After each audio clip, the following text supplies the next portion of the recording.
With us in the studio now is C.Dvorak, contributing editor with PC Magazine, and next to John, David Bunnell, editor-in-chief of PC World Magazine. John, you and David have been commenting on the IBM PC world for well, as long as I can remember. What are your impressions about the introduction of the system, personal system 2? It's the new, what do they call it, the new platform, I guess? It's easy for you to say. Yeah, right.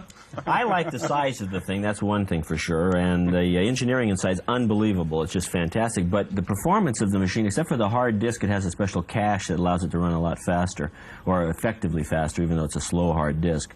The performance of the machine is really a couple of years old. It's nothing particularly outstanding. In fact, this screen that we've got here is which shows a benchmark running, and it shows the machine running effectively at 9.8 megahertz, obviously not using wait state. It's got one wait state memory, which is kind of old-fashioned. The screen is blurry. There's a lot of little idiosyncratic things. It's a closed architecture, even though the other guest says it's open. It's open in a certain way, but IBM threatens to sue anyone for patent violation if they use it. And I'm, a little disappointed, actually. Okay, so you sound pretty negative, but how about you, David? Well, I think at least the mystery about what IBM is going to do has been removed, and I think these machines are going to do very well in Fortune 1000 companies where people have mainframes, but I don't think they're machines that people will lust after. And I think that if you look at the history of the personal computer and the machines that have truly been successful, including the original PC, the people really lusted after those machines. They had to have them. It was a big deal to have one of these machines on your desk. The PC, the Mac, the Apple II earlier, and I think the Mac II probably fits in that category, but I don't see anything here that I would lust after. Mm-hmm. Okay, John, just following up on that one question about patent items in the machine itself, does that mean that we're not going to see clones in the new personal system too? Well, when I talk to all the manufacturers of the clones, they all tell me two things that are interesting. One is that they're spending most of their time, and we've invited a new person into the CEO realm of the clone maker, which is the lawyer. They're spending all their time, the lawyers are poring over these things, trying to figure out where if it's a patent violation here and there, and whether they can even make cards. We're not even sure you can make cards. Nobody knows, so they're going to figure into the next 6 to 9 months trying to figure that out. Do we need clones? Yeah, that's the other. Well, isn't it, John? Actually, yeah, it is a question. But I think when we start talking about machines 2 or 3 years from now, when we want to go to real fast CPU speeds in 386s, it might be nice to use this bus because it's a real nice bus. But the software runs on both the clones and this machine, and IBM is going to bring us some proprietary software that probably won't be too exciting if they go by past performance. So I don't see why there's even really that much concern. I'm not too worried about the clones cloning this machine. David's comment about, do you need clones? Why do you say that? Do you think we can get along without clones? Well, there are already machines on the market that perform as well as these machines, and the OS/2 operating system, when it comes out, is really transportable to other bus architectures, so it's not clear that the market really needs to clone the IBM bus. Perhaps other people will come up with different solutions. John, one of the things I think you do like about this machine is how quickly you can take it apart, and it's kind of modular design. Can I ask you to sort of shut it down and... Yeah, we're going to see what... do that for me there. It does turn off.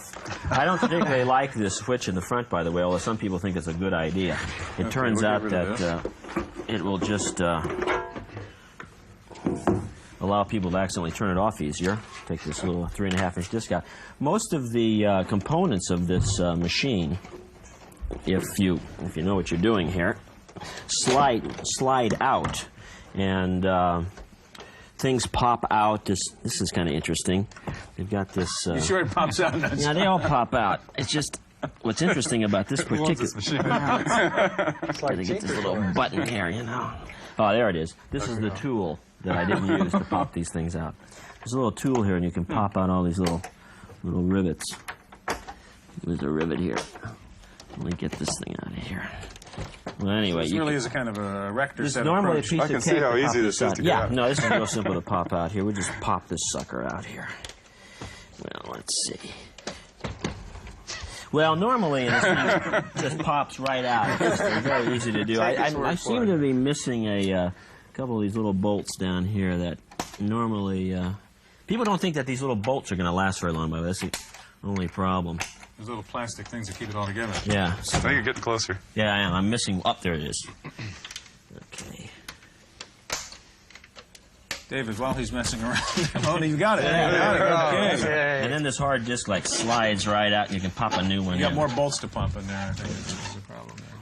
Those are all. This is really fun for people that like to take their computers apart and put it back together. I think there's a Big ticker to big us, market for that. Well, I mean, that's a serious question. I mean, what's the point, John? I mean, you like this, but I mean, is it important that you can pop all these things? Well, no, what it really means is that a service guy can come into a big company. They figure they're going to spend 25% less in service contracts.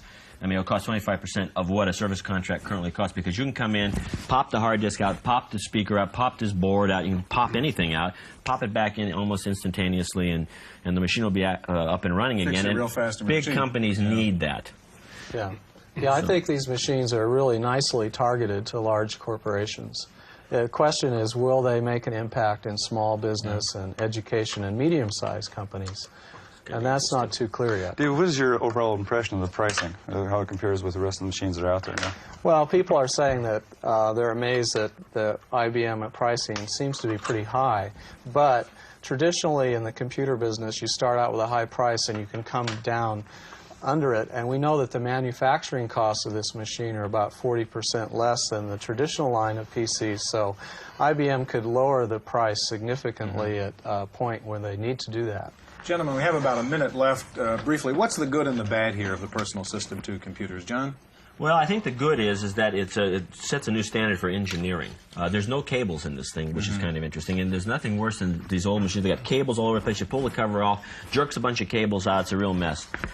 This is just a very nice. It could be built by robots, and it's very state-of-the-art kind of architecture inside in terms of the engineering and design. I like that, and it's small and lightweight.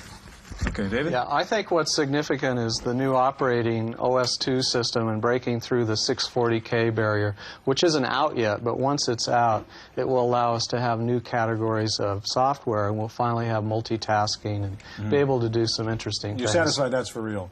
I'm satisfied it's for real, but I'm not sure when it will come out. That's a big question. Gentlemen, you can continue to play there, John, if you Yeah, like. I'm going to get this hard disk out and take it home. We'll be back in just a minute with Jan Lewis and George Morrow, so stay with us.